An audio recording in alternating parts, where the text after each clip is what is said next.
Welcome to the Orbital Drop Shock podcast. I'm Jared, and today I can finally announce that we are reviewing Halo Infinite. So, going into this game, Lord knows myself, Tyler, we all had very strong concerns about how this was going to turn out.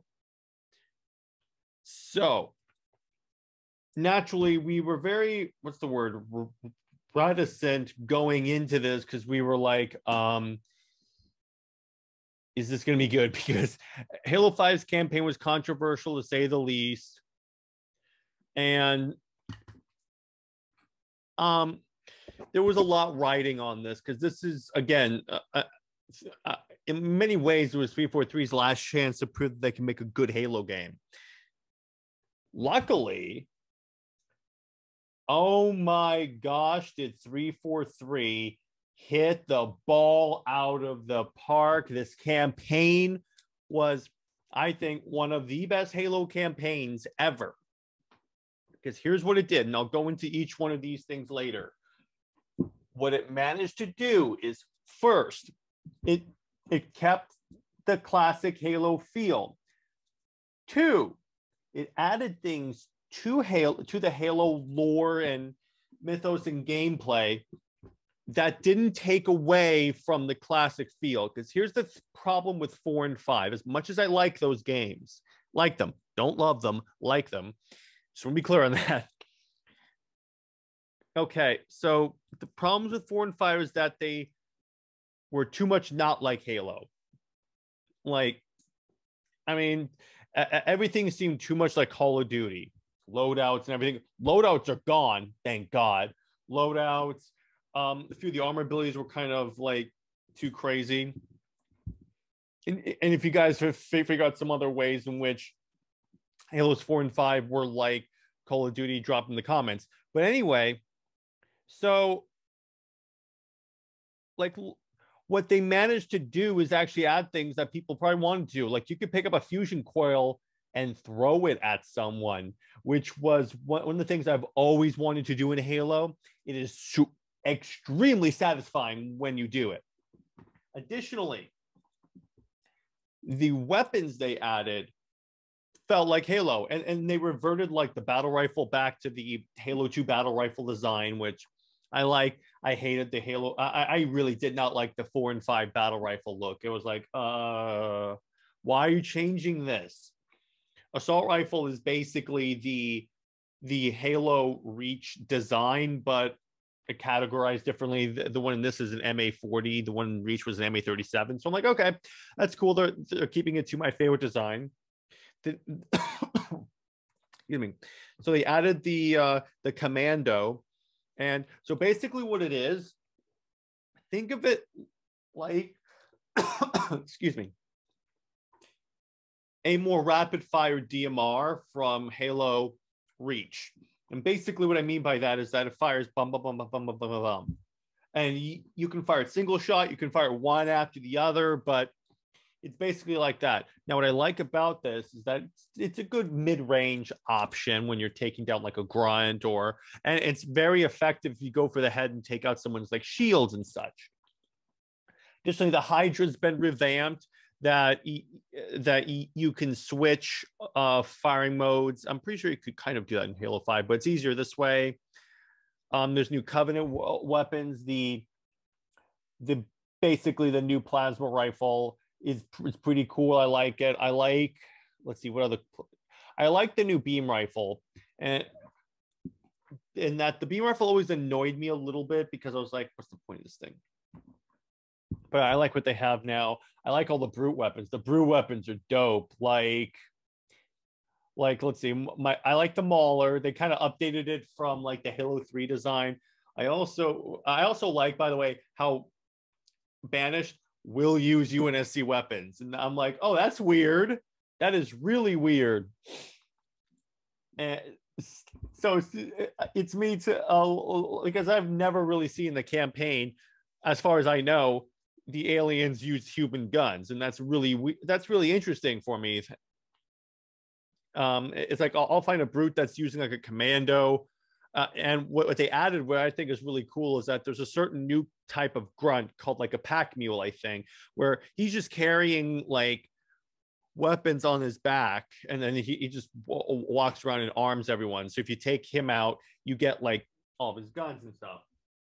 So I like that. I like the open world portion. I'm going to talk about the open world for a good part of this episode, because A, it is packed with content. B, it's huge. C, they have a system of like playing through the game that's really fun.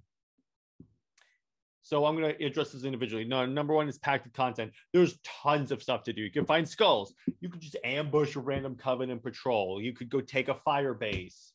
You could go take out an enemy headquarters. You could go take out a high value target. There's no shortage of things to do. And they make because oftentimes oftentimes my problem with open world games, and you guys can tell me if you encounter this issue too, is that after a while, so you're playing the game and the novelty of playing an open world game sort of wears off, and then eventually it gets boring, because like I'm walking from point A to point B, just not doing anything. But in Halo Infinite, they make sure to chock it full of stuff to do. Like you can find data pads. They gave you so many Easter eggs that you can find. I'm still finding stuff. And I basically explored the whole map. They gave you enough stuff to satisfy you for like a long time. I think they even said that this is going to be the long-term Halo, and they're just going to keep adding content. So probably just add in like more campaigns to this one, which makes sense considering the way this campaign ended. I'm not necessarily going to go into campaign spoilers, but I'll go into generally my storyline. And in term, they put so much in here, so much care and attention to detail, that it's like, this is the Halo I've always wanted. Now, in terms of like a fun system to do stuff, what they do, sort of brushed on this in the previous section. So they have these things called FOBs, or forward operating bases. And when you begin the game, they're all controlled by the Covenant, and you take one as part of the tutorial. Now, what you can do with the FOBs is you can change your weapons. Like if you want to take a certain type of class out, you can go ahead and like equip that gear set. Then you can call in vehicles. Like if I want to take in a Scorpion tank or a Wasp and such, I can do that.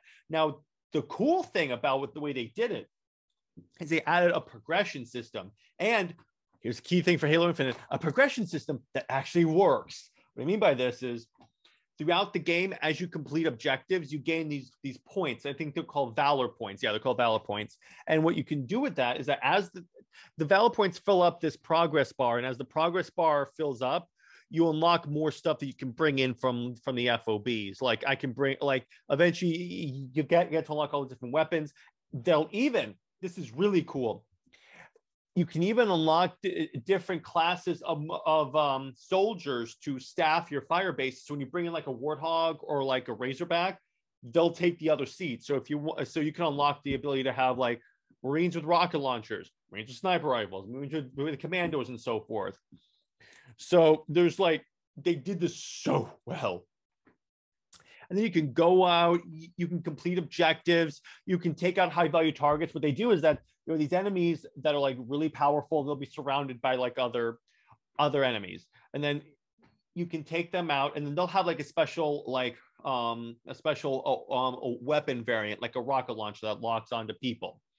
And when you take them out, you unlock that weapon to be brought in at any fire base. And then you can go into like certain headquarters buildings, which there's like one that's like a blockade. There's one that's a stockade. There's one that's an ammo depot, a fuel depot, and you can just take those out, and then they'll give you Valor points. And then also completing normal campaign story operations do give you Valor points. And honestly, they give you enough to basically unlock everything you could possibly need, per se. Like, I have about one or two more like unlocks, and then I have everything. So it'll probably be they probably gave you enough objectives, enough points to complete the whole thing. And then after that, I'll just explore and like take out Covenant. It's really fun. Now the graphics too, I want to talk about this. wow. I mean, I'm playing this on a Series X, but still, it's like, I'm glad you guys got the 1 year off. That's the one thing Tyler and I kept telling each other, well, that extra year was certainly worth it. Because as we were all upset with how the game looked back when they did that E3 demo with Craig the Brute. And man, did they improve. First off, the Brutes actually look scary instead of like Craig. And they really went the extra mile to make the. And my favorite thing about Infinite is the Chiefs design. Now, before you ask, I got this statue for pre-ordering the game at Best Buy. So that's the Chiefs look in Infinite. It's so cool how it's a combination of like Halo Legends and Halo 3, like the Halo 3 helmet. I also like how they finally explicitly put the 117 Spartan designation on the armor. They had never, previous to my thing, done that. They did it in Braille in 4 and 5, but they never really had the 117. The only time I've ever seen that was in Halo Legends. Hence the combination, like the shoulder pads or Halo Legends. They took the best of all worlds and put them in there, which I dug. I love all of the designs. A lot of the stuff they went back to, like with the Scorpion tank, which I'm like, that's way better. A lot of the stuff they kept, like the Warthog design, which I'm like, okay, that's cool. You just made it look better. I love the Banished designs because they really want to differentiate the Banished from the Covenant, which makes a whole lot of sense. So what they do is the Banished vehicles are, first of all up armored, so they're tougher, and then they're painted red, so the purple color scheme is kind of gone. I also like how if you deal enough damage to these vehicles, eventually they'll like start to flash and beep.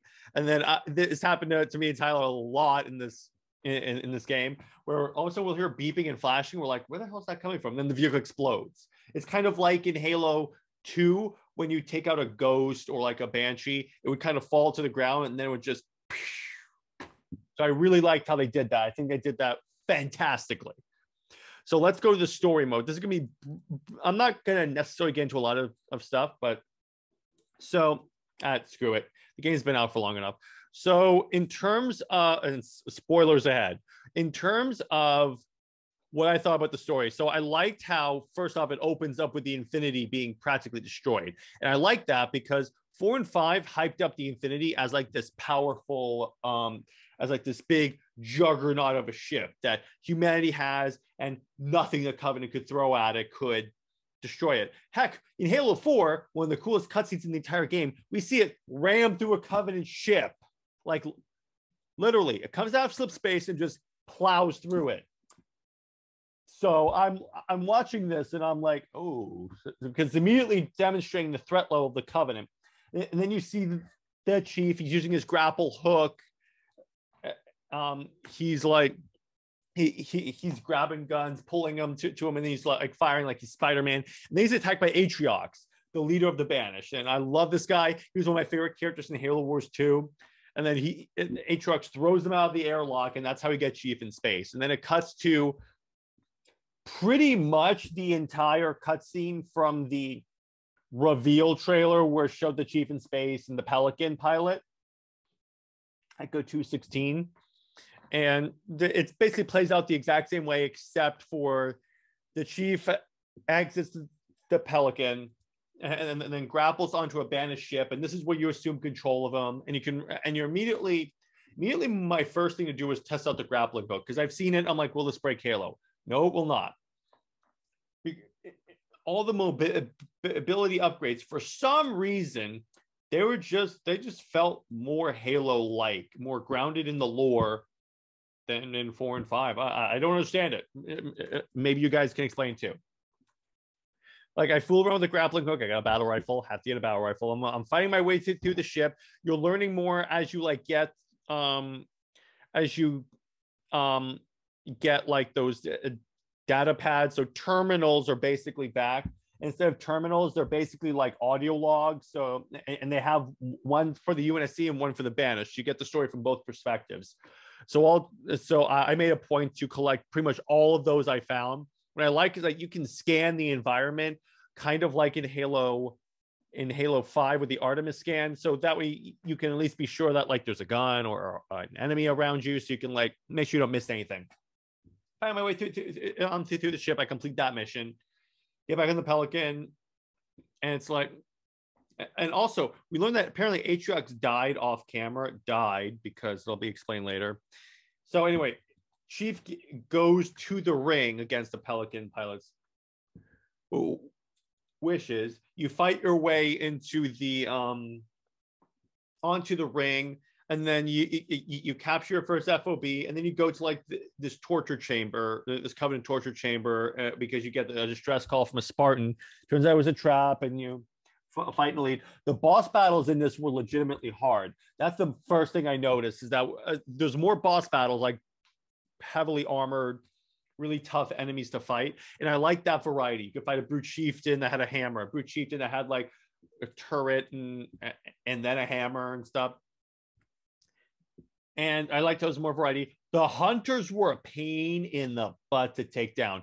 They made these things tougher than, I don't think I've ever seen hunters that tough. I'm like, geez, they really upgrade. And then the scary part, and this happened to Tyler and me a lot, is that they'd be chasing us. So we're like firing, and then because what they're trying to do is whack us with their shields. So we're like running, like we're running up the high hills away from them. We're like, get away.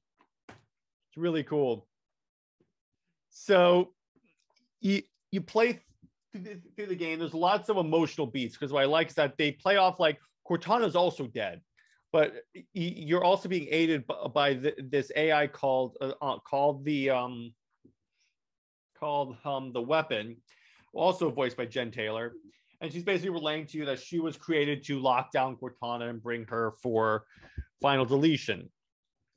Cortana's already dead, and as the story goes, we keep getting pieces and pieces by his data clusters. And what I like is that they're showing parts from the Master Chief's life, whether that's as a child in the Spartan program, him first meeting Cortana. And I like how they went back to the purple version of Cortana from Halo 1. And I like how they better explain the whole Cortana turning evil thing, because her whole thing, spoiler alert again, is that, and we find this out at the end of the game, she went evil because she thought she could save the galaxy alone. And then she legit apologizes and says, I forgot the reason why I chose you is because we're a team. So I'm like, oh, that's great. And that's another thing. I love how so many times there were so many lines and callbacks to previous games. You heard Captain Keyes' voice, you can hear Johnson. So I was a little disappointed with that. You saw monitors. Everything was basically like a throwback, which was good.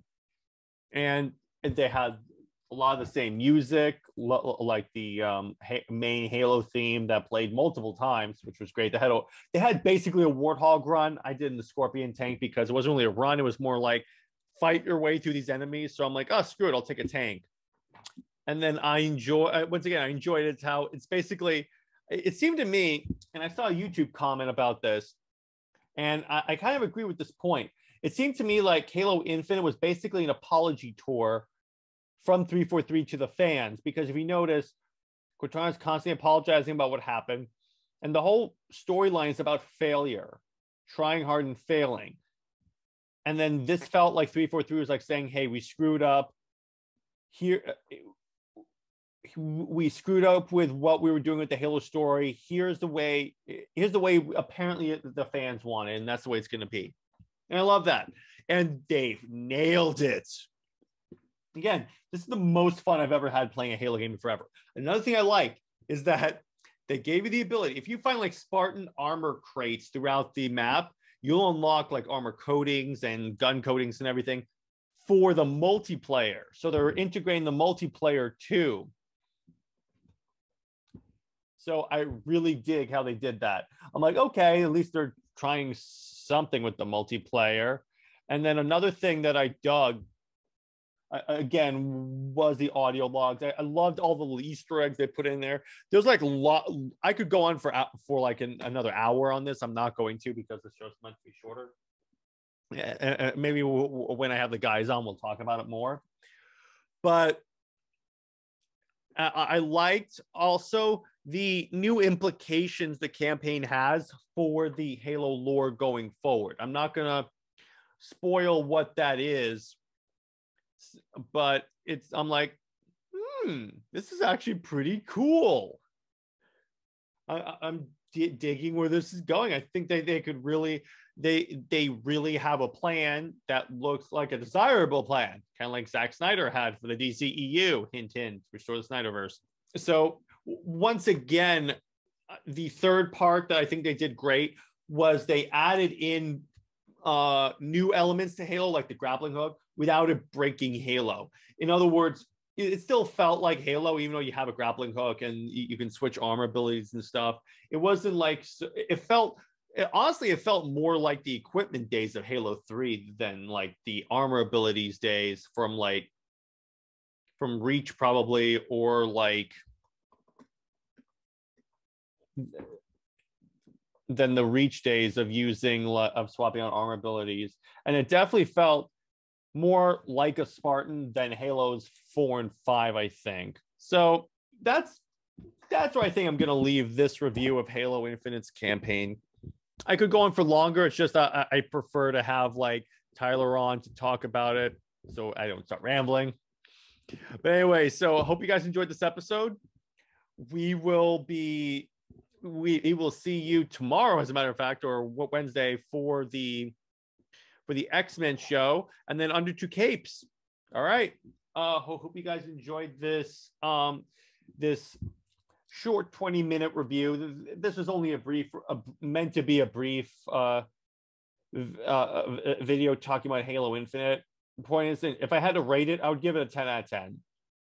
That's me. I would give it a 10 out of 10, and it ranks up there. It's tied with Reach currently as my favorite campaign. Multiplayer is another story. I love the multiplayer. Gameplay wise, the multiplayer is perfect. Progression wise, it sucks, but we talked about that ad nauseum, so I'm not going to add in more for that. But that's about all I got for now. We'll see you for our next YouTube video on the Comics League YouTube channel. Remember, you can follow us at Comics League 2020 on Instagram, 2021 actually. And then you can email us at comicsleague2020@gmail.com. Everything will be in the description of the video. You can check out our website at comicsleague.com. Again, the link will be in the description of the video. And hope you guys enjoy the rest of your week. All right, bye-bye.